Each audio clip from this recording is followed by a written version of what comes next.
M2, which we just brought back from Spa for testing. And today we're going to be showing you how to fit our brand new De-Cats and Sport Cats. So these are our two catalytic converters that we offer for the G87 M2.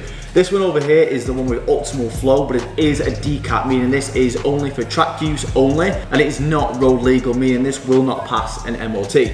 This one, on the other hand, this is our sports cat, meaning this will pass an MOT, and it is 100% road legal, working with the standard exhaust on the cars. So if you install this, this will pass an MOT. This isn't as good flowing as the De-Cat, but still, this is a much better option than the OEM that's already on the car. Now this is quite an intense job, so we would definitely recommend having a ramp to attempt this. Now to make this job easy, we would definitely recommend taking off the mid pipe of the exhaust. It's all one piece and it'll allow you a hell of a lot more room. We do have another video on the channel explaining how to remove the stock exhaust. So presuming you've removed the midsection of the exhaust, you'll be left where we are now. So you'll see the bottom of a downpipe here, and you'll see this crossover pipe which links up into the other downpipe up here.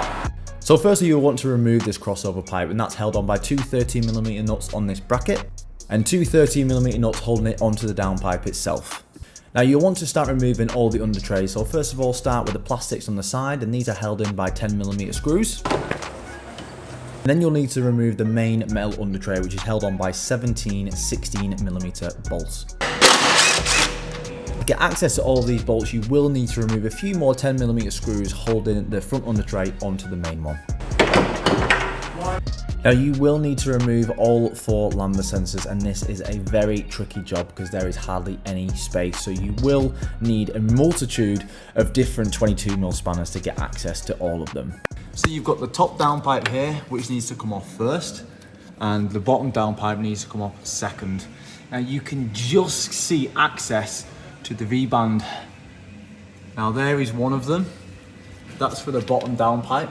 Now the best thing to do is look for the steering column. When you can see the steering column, which is just there, just to the left of that, you can actually see the bolt that you need to get to. So look between the steering column and the second downpipe, and you will see it under there. If you go over the steering rack with a spanner, you can just get on to the 13mm bolt and loosen it off.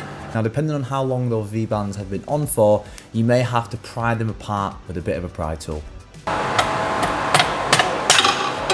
Now there is a bit of a knack to pulling them out, but my best advice would be to loosen off both V-bands and pull the top downpipe through first. And if you struggle to reach all lambda sensors while both downpipes were on, don't worry, because now would be a good time to get the rest of the lambda sensors on that second downpipe. And once you're at this stage, take a break because you've just done a really difficult job.